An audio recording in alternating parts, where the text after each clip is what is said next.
जो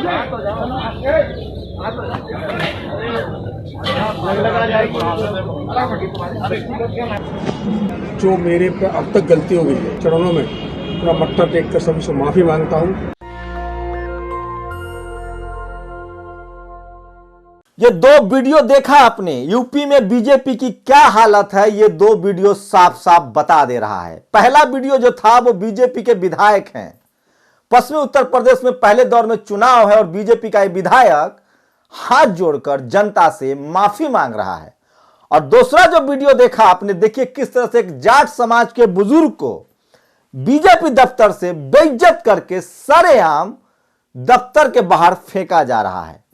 ये दोनों वीडियो अगर इस देश के टीवी और अखबार में चल जाए, टीवी पर एक खबर चल जाए और अखबार में एक खबर छप जाए, तो बीजेपी का बुढ़िया बिस्तर गुल होना तय है, बुढ़िया बिस्तर बन जाना तय है, बत्ती गुल होना तय है।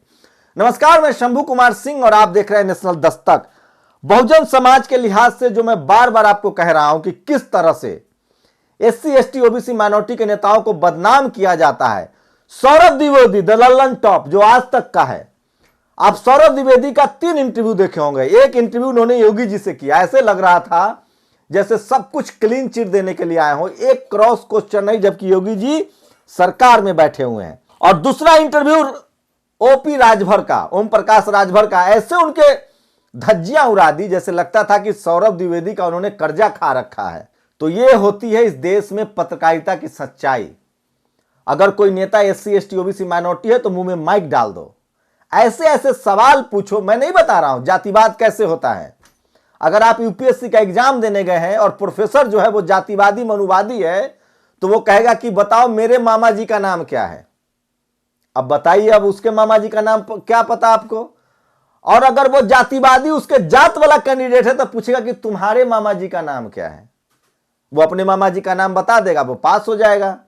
उतना ही नहीं, अगर एससी एसटी ओबीसी माइनॉरिटी के बच्चे को फेल करना हो तो वो पूछेगा कि चेकोस्लोवाकिया का स्पेलिंग बताओ। और कोई बच्चा मनुवादी की अपनी जाति का होगा तो कहा कि नेपाल का स्पेलिंग बताओ। बहुत महीन होता है, यही होता है मीडिया में।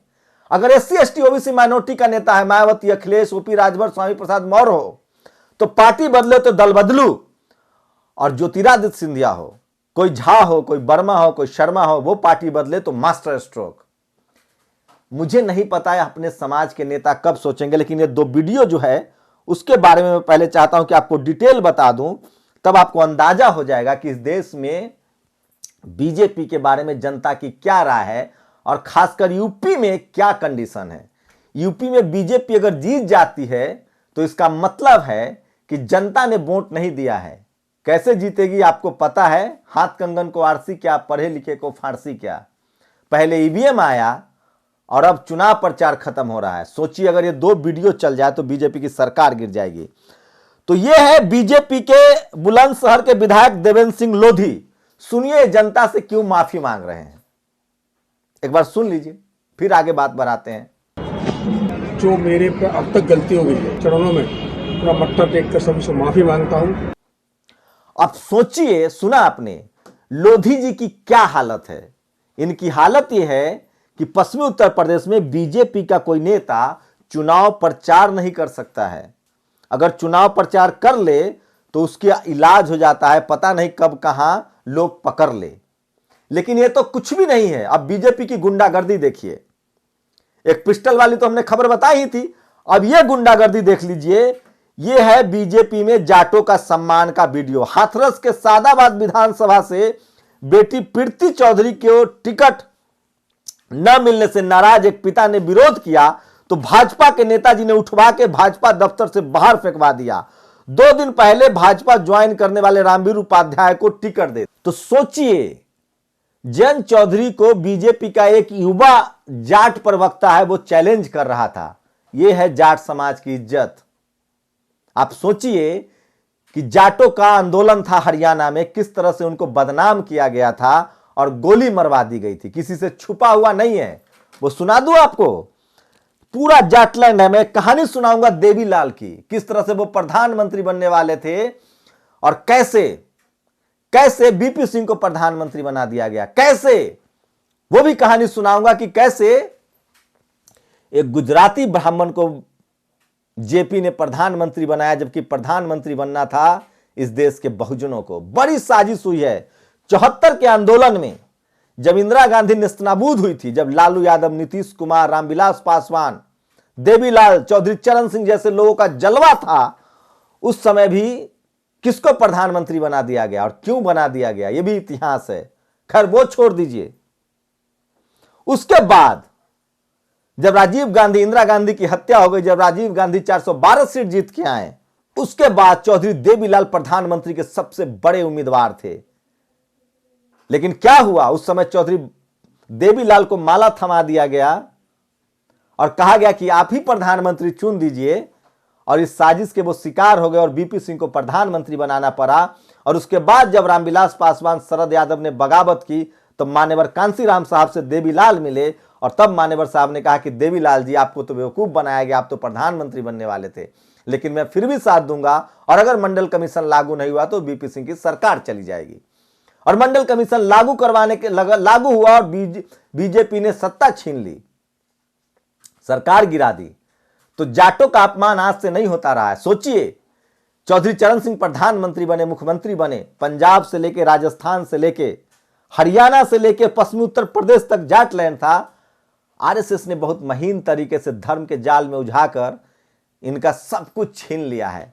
दिलीप मंडल इन सब मामलों के जानकार है, और जाटों की सिर्फ पिटाई नहीं हो रही है, उनके हक अधिकार कैसे छीने गए हैं, मैं चाहता हूं कि वो भी आपको पढ़ के सुनाऊं, ताकि इस देश के लोगों को पता चले कि इस देश में राजनीति ने किस तरह से आपका बेड़ा गर्क किया। और इसलिए मैं बार बार कहता हूं कि इस देश के लोगों को दिलीप मंडल को जरूर पढ़ना चाहिए, क्योंकि उससे बड़ा और उससे समझदार पत्रकार नहीं है। ये देखिए, मुजफ्फरनगर दंगे में 2 जाट के मारे जाने को बीजेपी मुद्दा बना रही है। बीजेपी बताए कि जाट आरक्षण आंदोलन को उसने सेना बुलवाकर शूट एट साइट करके क्यों कुचल दिया, बात क्यों नहीं की, उसमें 30 लोग मारे गए, ब्यूरोक्रेसी, फैकल्टी में जाट क्यों नहीं है, मैंने कौन देगा जवाब। उससे ज्यादा जाटों पर सेना से फायरिंग करवाने की जगह बीजेपी चाहती तो उनसे बात करती, जाति जनगणना करवाकर उनकी शैक्षणिक स्थिति और पिछड़ेपन का आंकड़ा जुटाती, फिर बेशक कह देती कि आंकड़े के मुताबिक आप पिछड़े नहीं मिल पाएगा आरक्षण, लेकिन सीधे फायरिंग गलत है। कल अमित शाह ने कहा कि हम जाटों का सम्मान करते हैं।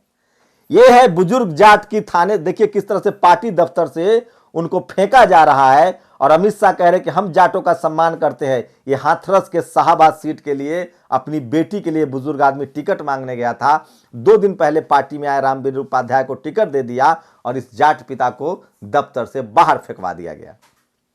मैं फिर कह रहा हूं कि चौधरी चरण सिंह का दौर हो या देवीलाल का दौर हो, सोचिए किस तरह से आज भी दुष्यंत के दादाजी को टीचर घोटाले में जेल में डाल दिया गया, कैसे उनको बदनाम किया गया, कैसे लालू यादव को बदनाम किया गया, और कैसे 69,000 शिक्षक भर्ती में सरकार के मानने के बाद, ओबीसी कमीशन के कहने के बाद सजा नहीं मिलती है। तो मैं फिर कह रहा हूं कि इस देश में सवर्णों के लिए अलग न्याय है और गैर सवर्णों के लिए अलग न्याय है, पिछड़ों के लिए अलग न्याय है, दलितों के लिए अलग न्याय है, आदिवासियों के लिए अलग न्याय है, और अल्पसंख्यकों के लिए तो कोई न्याय ही नहीं है, मुसलमानों के लिए तो कोई न्याय ही नहीं है। तो ये 2 बड़ी खबरें हैं। लेकिन ये विधायक जी को क्या हो गया, सो देखिए, बुलंदशहर के विधायक हैं देवेंद्र सिंह लोधी, इनके माफी मांगने का एक बार और वीडियो देख लीजिए और इससे अंदाजा लगा लीजिए कि इस देश में बीजेपी की क्या हालत है। जो मेरे पे अब तक गलती हो गई है, चरणों में अपना मत्था टेक कर सबसे माफी मांगता हूँ। लेकिन वो चुनाव कैसे जीत जाती है? क्या वो चुनाव ईवीएम से जीतती है? यूपी में क्या हालत है? लेकिन टीवी अखबार आपको नहीं दिखाएगा। अगर ये दोनों वीडियो मीडिया पर चल जाए तो बीजेपी का पत्ता साफ होना तय है। लेकिन न तो आपके पास टीवी है, न अखबार है। इसलिए मैं कहता हूं कि बीजेपी के 2 कार्यकर्ता आपके घरों में, एक टीवी और एक अखबार, इसलिए बीजेपी को किसी रैली की जरूरत नहीं है और इसीलिए रैली रद्द कर दी गई है। लेकिन सोशल मीडिया ही सच्चा मीडिया है, सोशल मीडिया ही बहुजन मीडिया है। हम आपको इस तरह की तमाम खबरें दिखाते रहेंगे जो सबसे ज्यादा सच्ची खबरें हैं, जो ग्राउंड जीरो पर हो रहा है। नेशनल दस्तक को सब्सक्राइब भी कीजिए, लाइक भी कीजिए। और नेशनल दस्तक का 2-2 रिपोर्टर, 3-3 रिपोर्टर जो हैं वो लगातार यूपी से ग्राउंड रिपोर्ट कर रहे हैं। आपको अंदाजा हो जाएगा कि ग्राउंड पर क्या चल रहा है। अपनी प्रतिक्रिया भी जरूर दीजिए। शुक्रिया। नेशनल दस्तक की आपसे गुजारिश है कि अगर इसको बचाना चाहते हैं तो नेशनल दस्तक को सब्सक्राइब करने के लिए रेड कलर के सब्सक्राइब बटन को दबाएं, फिर बेल आइकन की घंटी दबाएं। नेशनल दस्तक को बचाने के लिए बहुत जरूरी है कि हर खबर को शेयर करें, लाइक करें, कमेंट जरूर करें।